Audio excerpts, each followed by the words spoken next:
And go. Go. And my scene's This going to be game, black for a second. oh, There we go, it's fine. Yep. this game was a bit more standard by me, I think. I didn't take any crazy thirds. Actually, the opener, I did put a little bit of mind games in this opener as well. In the first game, I took that hidden third, or the weird third, to make him think it was a two-base all-in. Yep. Here, I opened up pool first, and I hid my drone, just so he would think I was going 13-12, and it would freak him out a little bit more. Nice. You'll see that. Just these little mind games, just to make your opponent uncomfortable, can make a really big Especially difference. when the last game, deciding whether or not. Here, you see, I'm going to go for the drone, then go for the pool, the gas pool. Okay. Okay, that's weird. Your mic just cuts out just a tiny, like half a second every now and then. Okay, I'll let you know if it happens again. Hopefully it doesn't. But just for the guys on stream, this is game 3 in the set. We just watched game 1. This was a rematch set.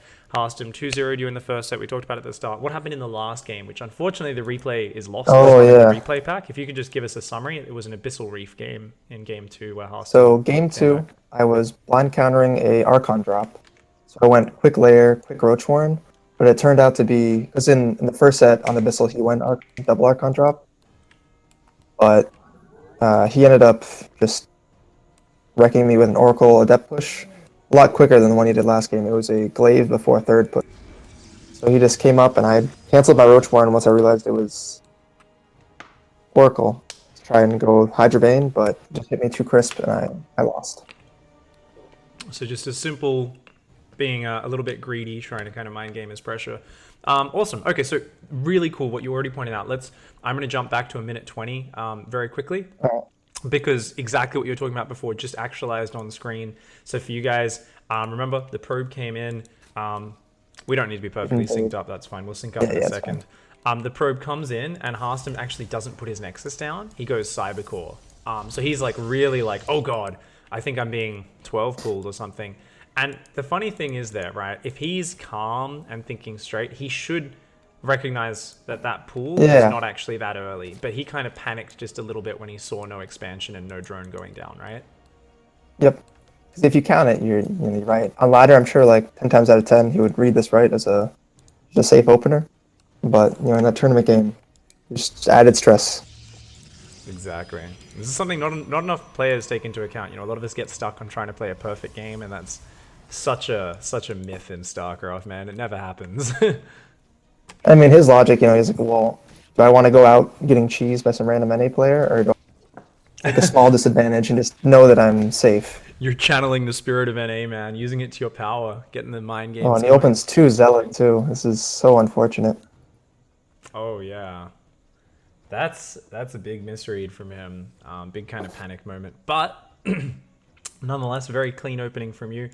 So you go for that third base, normally somewhere around 27 or 30 supply.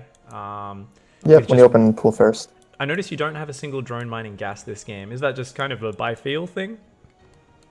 Yeah, because when you're going... I went earlier gas this game, so I don't really want 100 gas this quick this game. I'll put gas on it a little bit later. Cool. So because, in general, it's nice to have that kind of, just that timer, just so you can transition to anything at any point. And this really shuts down your opponent's vision when you get the ling speed this fast, right? This is about 25-30 seconds faster than a hatch gas pooling speed, so it's actually really hard for Protoss to scout. And you can see he's kind of desperate for some vision right now with the probe going out the left-hand side. Also, it shuts down any 2 adept play that starts, because this is a kind of a long map where you don't necessarily get to scout their base immediately, so sometimes I'll do some shenanigans with adepts. I've seen Sarah do this pool opener sometimes, and it works pretty well. There's always the fear of a roach ling, right, as well. Just the classic, like 1 queen, 6 roaches, ling flood. Stats knows all about that from Dark. Yeah, I can never win with that build, but I see it. Also, once I saw the Stargate, I went back into gas. My +1. And that's it, right? You're not worried about adepts. And this is something I think for any newer players or not even newer players, even high-level players have this issue where they don't react necessarily so much in ZvP, so they really struggle to find consistency. But the real difference is the timing. As always, with anything in StarCraft, the adepts hit way later off a Stargate attack, so you're not worried about that until like I guess, do you think in terms of game time, like around 5:30, 6 minutes, I guess, is when the really scary adept attacks can follow up with this? Well, there's two different versions. If they put their Nexus down like at 4 minutes, you know it's going to be a later adept push. As you can see here, he went Glaive, he went Twilight before third, so it's not even down here at 4:30, so you know it's going to be a bit of a quicker adept push. That's when you kind of want that quick +1 melee in the Baneling Nest. So yeah, around like 5:30, I'd say that's when you'd expect a scary push to hit. Nice. That's actually really cool thinking about the third base timing. And Yeah. while there are technically other things the Protoss player could be doing, I guess this is also part of the. It's not just that, to someone watching, they might always say, well, people at my level won't take a third by then, but they're still not doing that adept attack. The thing is, what you identify as a pro player is that's the scariest option, right? What else could Stargate do off this? Weird 2 Stargate Phoenix behind this, delayed Archon drop after Oracle. None of those builds actually come out efficiently, right? This is really the only very strong aggressive follow-up to this. You can see with my little Ling Scout, I see these 7 adepts. Even if the timings don't work out, as long as you're just poking with Lings every now and again, and you see, okay, his third's a lot later than mine, and there's 7 adepts, I should start massing Lings to defend against a push that could come. And the timing on your melee is really perfect, right? That's going to finish like right as this kicks in. So this is like a very tailored sort of response. And this is not just something you do, right? This is very common these days. Everyone likes to do an efficient Ling-Bane Hydra. So if you can have +1 melee, enough Zerglings to stop the first adept pressure, and then just be like, drones, drones, drones, straight up to Hydralisks. If you can shut this down, you're in a great position. Yeah, I feel like this mission, I was so much better prepared to stop this push. I have a bunch of +1 Lings, I have my Queens in the right spot. Also, it's so much harder for him to fake 2 positions. Also, I'm hiding my Lings right now. So I want him to shade right now, but he doesn't. So very good defense there. You kind of, your Banelings weren't right on top, but you just had enough Zerglings, and especially with the melee there. Gets around here too. If he's forced to spread, it makes your Zerglings more effective, right? So just the fear of the Banelings alone allows your Zerglings to start just knocking the Adepts down really fast. Yeah. And as soon as I hold this off, I just pop 12 drones out, Hydra Den, I just pull drones. And it gives you also, it's really strong to have these Lings in between the third and the natural, just to pick off any transferring probes. Slows down the transition a lot. They've got to be really careful because, yeah, you could potentially surround these units. And, if the Protoss has done pressure, pulled back, still has 5 Adepts out on the Watchtower or something, he's dropping a Templar Archives right now. He's going to Forge. Instead, he's dropped Gateways at the third because he's worried about these Zerglings. He's not got a second Robo, or the third Robo like he did on Proxy. He doesn't have the luxury to go for all this crazy macro. So this time, you're up at 67 drones, he's on 62 probes. It's a much more, I think, what most Zerg players would be comfortable, as opposed to you being down 14 workers. My macro slipped a little bit here when I was kind of microing my Lings. But yeah, this is definitely a great spot to be in. I think you can even make it a little bit more efficient with spending my money right now. But the other thing I had to check for was these gases, just so you know it's not a all-in off 3 base, because they can still do some really scary adept all-ins if they don't have any gas at their third. 14 gate adept, man, where they even pull off one of their natural or main gases, and they're just like, nope, I'm just gonna make adepts, man. Yeah, and versus that, you should get the Hydra-Bane speed real quick and hope it survives.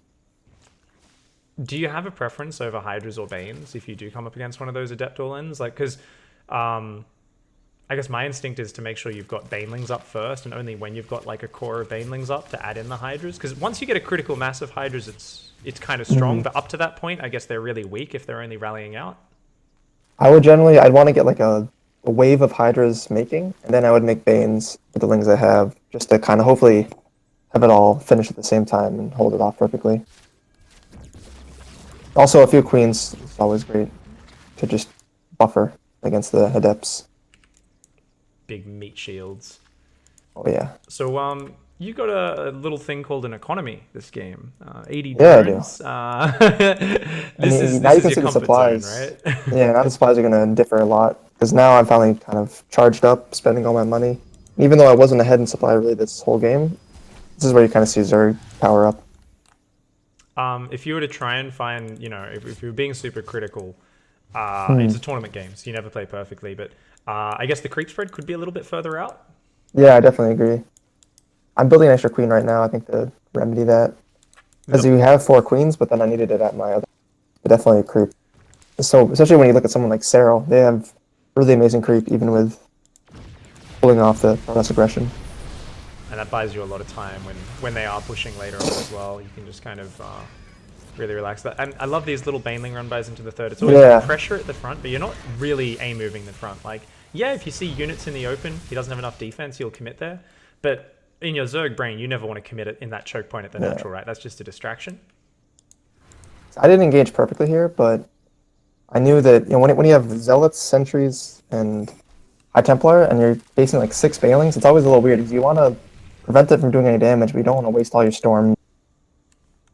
Even if you don't kill anything, you're still forcing Protoss to react and get rid of that energy. Now he's so afraid he has to stay at this natural instead of at his 4th, and this is really where I just start pulling him apart and denying that 4th.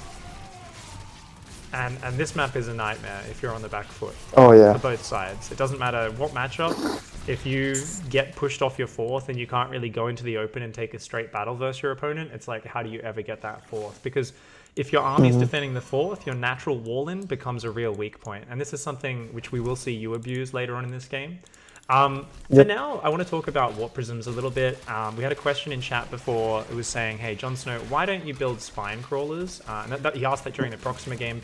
But we see a lot of Warp Prism harass in this game as well. I just want you to talk about why don't you build Spines and what is your defensive sort of rule for stopping Warp Prism harass?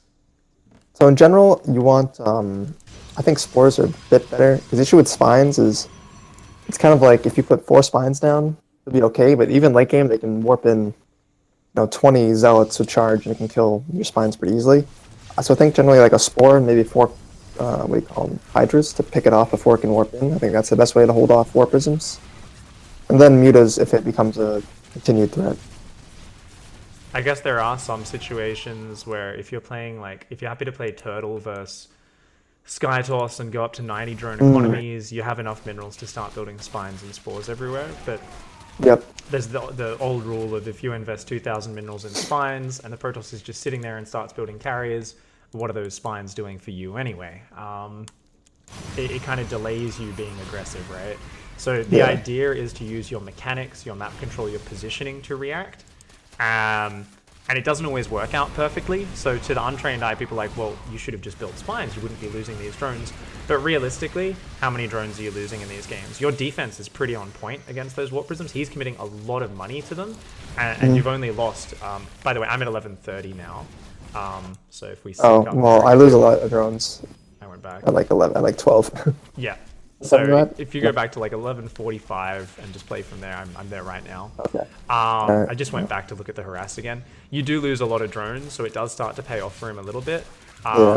Generally speaking, I guess there was just a few overlords missing on the edges, like on this right-hand side, to see the Warp Prism coming in a little bit ahead of time and then kind of have your queen shooting on it a little bit earlier. And on the left side, it was just I think it was a unit run by. Yeah, and that a lot of my 4th. But in general, you want to be really aggressive with this style and deny the 4th. So even if I lose 10 drones, but I deny his 4th 2 times by having a bigger army, it's kind of worth it in the end. But in general, you really need to stop the Warp Prism harass before it gets out of control. I think you touched on a really good point there, right? It's like, as long as you're achieving your goal, it's not that big, especially because you're at an 80 drone economy, right? If you're at a 66 drone economy, I think losing 10, 15 drones can be pretty disastrous. Yeah. But as long as, and you always have the choice to just rebuild those drones immediately, right? If you lose the drones and then immediately rebuild them, that's fine. It's kind of like if you lose them and your whole army has to move all the way back across the map and he establishes a real stronghold around his 4th at the same time, that's where you're like, oh God, this really paid off for him.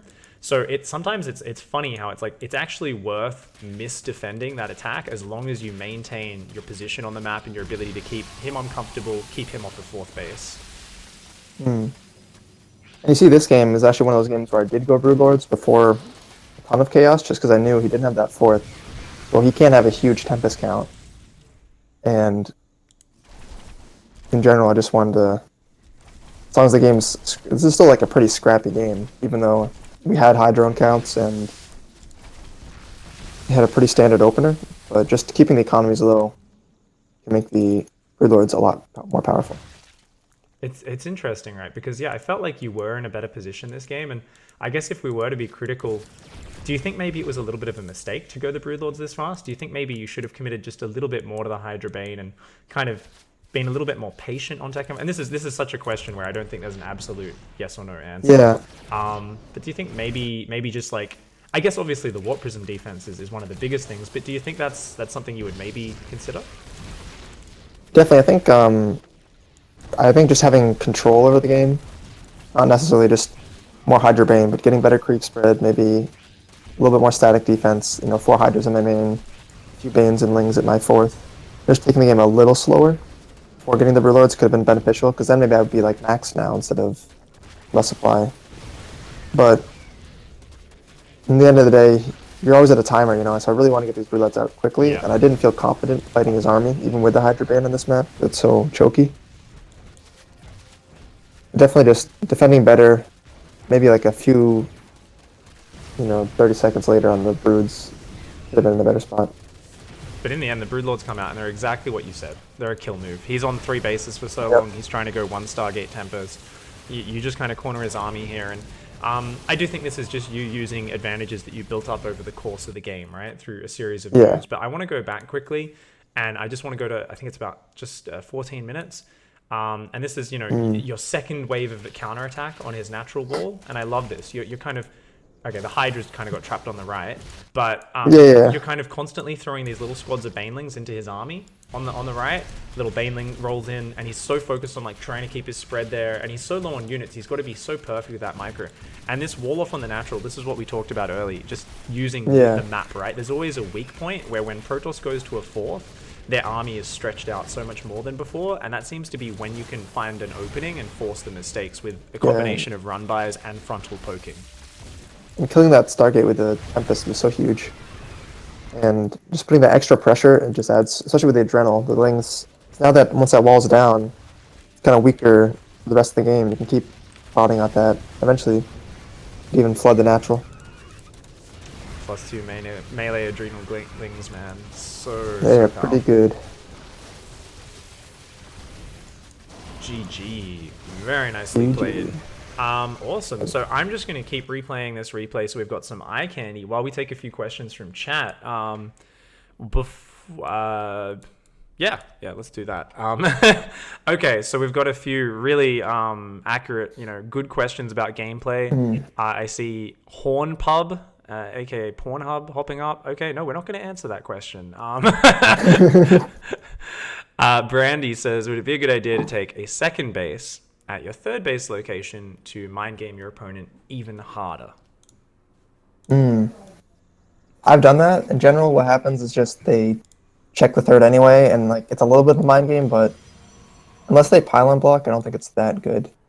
It's on most maps. A little bit inefficient, right? Just getting your workers over there, so it's kind of like, is it really worth it? Whereas, what did you have to pay to trick him at the start of this game? This is just a normal gas pool opening, right? You hid the drone, which loses you 5 minerals, right? By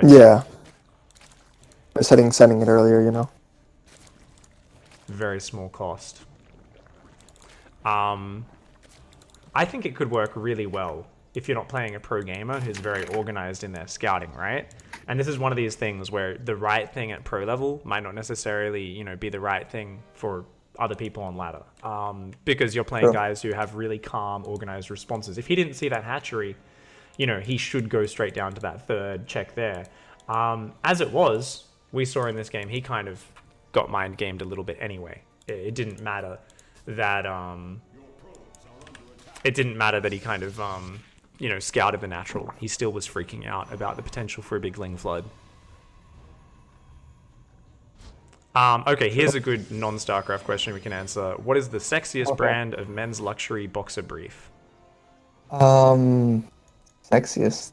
I don't know what brand I have. It's like Hanes? Is that good? I don't know. I guess that's it. I always hated that how everyone was like, oh, Calvin Klein is like so good. I'm just like, Jesus Christ, like, do I really want to pay 5 times as much money to have another man's name on my underwear? Fuck no. I'm gonna get my mom to like sew a big patch that just has my name and like fucking staple that on my undies and be like, yeah, I'm a cool dude. Yeah, I don't want someone else getting the credit. Exactly. What if when girls see them, they think that's your name? So back to actual gameplay questions. Hopefully there's some I can find in this chat. Jesus, Yeah, my stupid chat, man. Bloody Muffin Man. He's asked like 17 questions in that vein. So I was like, if we answer one, maybe he'll stop. Rolu said, why delay? Oh, sorry, that was the earlier question.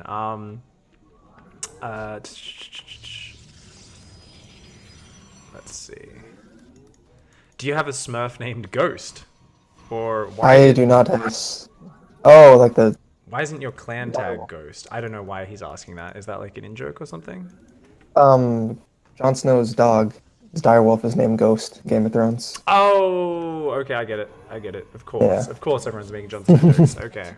It's been too long since Game of Thrones, so I feel like that show just like I forget about it. There's too long between episodes and seasons, so I'm just kind of like, yeah. Okay.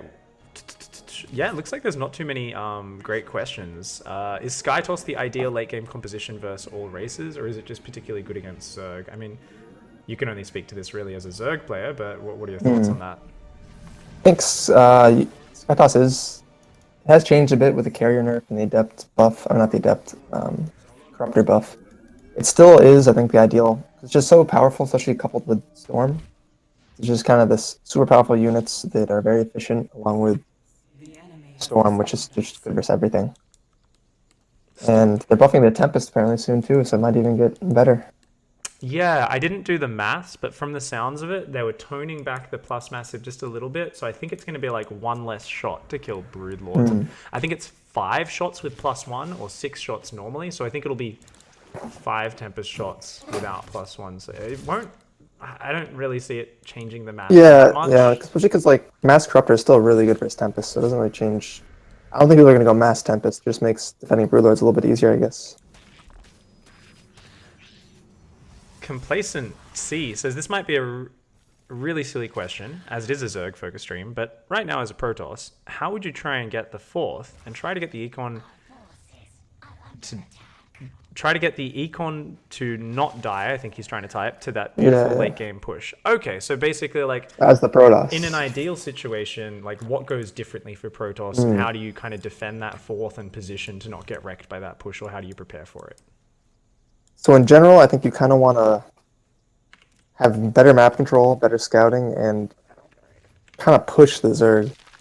And maybe if you're at the watchtower close to you and kind of pushing down onto the Zerg's natural, just kind of feigning an attack while taking the 4th behind it.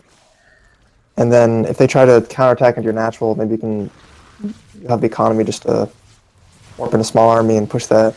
In general, I think you just have to be more aggressive. Otherwise, they'll just kind of pick you apart. Because if I'm not worried about you killing me, I can just split up my army into 2 spots and then poke wherever your army isn't together. Because the Protoss army really needs to be together to full strength. Also, I mean, a few High Templar and a handful of units can stave off a huge push on one of the sides. Like on the left side base, maybe he could have held those pushes a little better, I think. It's one of those things, right, where positioning does give you such an edge on this map especially, and it's something where if you can't create threat and you're in a position where you are just sitting back trying to defend and you literally can't move out at all, I feel you're already at a little bit of a disadvantage, right? There's always naturally like a small window where Protoss is like waiting for Storm, only has 3 or 4 Immortals, and like they've got to sit back for a minute or two. But if 3 or 4 minutes from there, the Zerg's at Broodlords and the Protoss still hasn't been able to push out at all and is barely hanging on to a 4th, I think you can kind of look back to the early game and say things haven't really gone right for the Protoss necessarily. On this map it just snowballs when you are kind of behind early on, then you can't get the 4th. Well, they have their 4th up and running. And it just becomes harder and harder to take your own 4th, so it just becomes really unfortunate if you didn't have a good early game. And I think we can, if you're looking at this from Harstem's point of view as a Protoss player or a Protoss fan, and you're saying, well, this looks kind of, maybe, it looks like, what could Harstem have done better? Remember the early game, guys. Remember Harstem walled off before building his Nexus and built 2 Zealots, but achieves nothing and really delays his economy. So that does slow him down a bit. and the adept pressure didn't achieve what he would have liked it to achieve. And you don't need to massacre the Zerg's economy, but you need to be able to at least recognize, wait a second, the Zerg has enough defense, pull back, keep the adepts alive, and maintain the threat, right? But it was a really great trade for you. And the moment you shut that down, the Zerg thing happened, right? Where if a Zerg shuts down a pressure, and it's just like, SD, build the drones. Straight up 80 drones. Yeah. So maintaining pressure is one of the most important things. It's either you do a lot of damage and the pressure's over and you're happy because you've killed a whole bunch of workers, or you've got to maintain that pressure. And that didn't happen this game.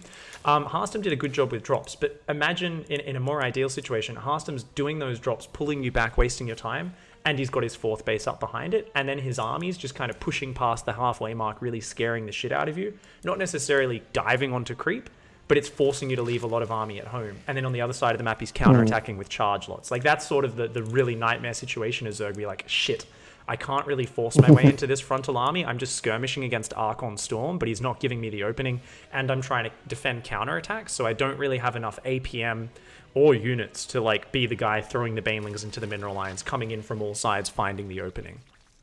Yeah, that's like the ideal way you want to play, I think, in this map. Or you could just decide, I'm never going to take a fourth, and I'm just going to build a 3-base strategy and just all in off that. Then if that doesn't work, you can try to maybe take a fourth later. Hotkey question. I totally forgot to actually put the hotkeys up this game. Sorry, guys. So people are saying, how many hotkeys do you use for your army? And how do you arrange that? So normally I have 4 is my hatcheries, 5 is my queens, then 1, 2, and 3 is my army. So normally I'll have Brewlords on 3, and you just kind of aim, move, and forget them. And then any special units like Vipers, Infestors, stuff like that on 2. And then just my main army, my Hydras and Bane, kind of just use mouse control and control clicking to take those. Do you use control group stealing? I'm curious. Yeah, I do. I rebound my shift hotkey to do the control group stealing. So every time you add to a group, you're also stealing. Awesome. That's beautiful. I love that. I use that for control and shift, so both have been overridden. But that's actually such a good mechanic. I like asking every pro this because I think it's like something you have to use, right? So good. So good. It's just so easy just now, just like the whole army, shift 6, use that as a random hotkey, and then you just have these huge counterattack forces, which are so powerful. Yeah, as opposed to, I remember the old days, you're like shift, click, click, click, click, click, click, click, click. You're trying to shift, click out like 20 Zerglings. You're like, oh, such an APM sync. I still do like the singular clicks for like 4 or 5 units if I'm just doing the small bane. Yeah. The big run bys I always do the steel hotkey. I think that's super powerful. Awesome. Okay, so last couple of questions to finish up. I really appreciate all you guys asking some nice questions there in chat. 2 last questions, a couple last questions, quick ones. First of all, how many games do you play a day, roughly, or hours, however you measure it? It changes a lot based on my You're in school, availability. right? But yeah. So some weeks like I can't play a lot. Some weeks I can play a lot. Normally, like on a school day, like 3 hours is pretty good. 4 if I'm really passionate. And then on the weekend, sometimes I'll play 5 or 6. But then some weeks you just can't play at all. Congrats on finishing your finals just yesterday or the day before, yeah. right? Yeah. Now I'm back home, relaxing. It's very nice.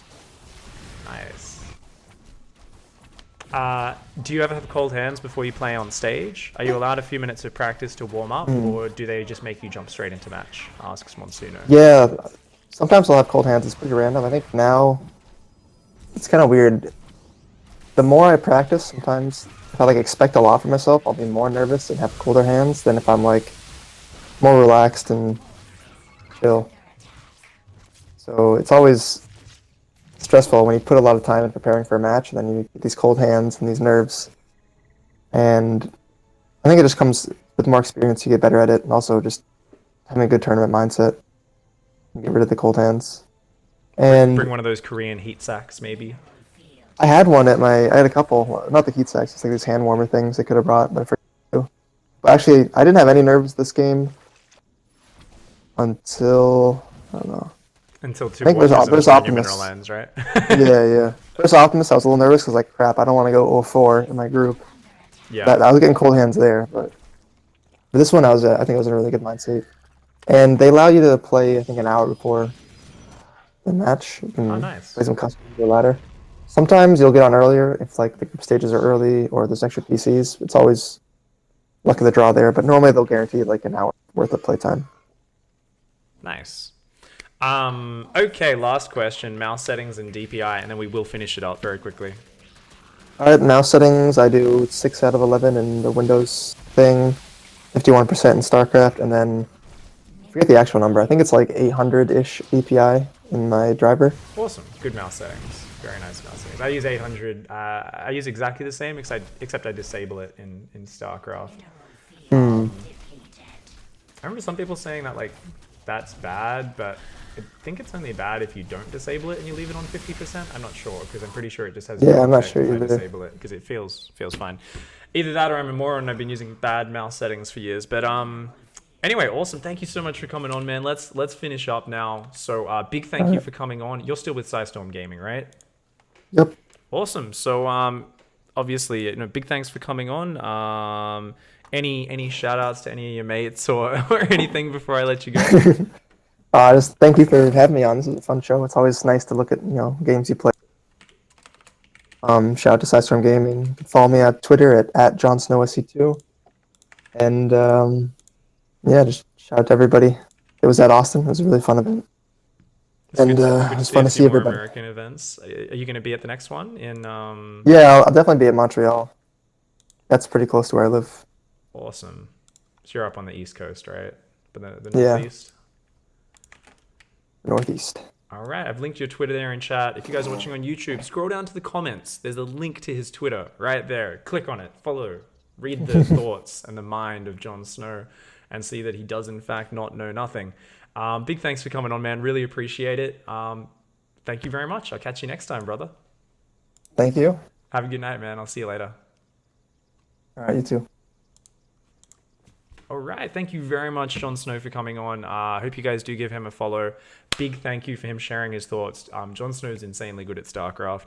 And he's part of this generation of players who study full-time and still kick ass at StarCraft. And he's been at it for many years, steadily developing and learning. And I always find these guys very inspirational when they play at this level without really that much time to practice. So anyway, guys, thank you very much for hanging out and watching. Go follow him on Twitter.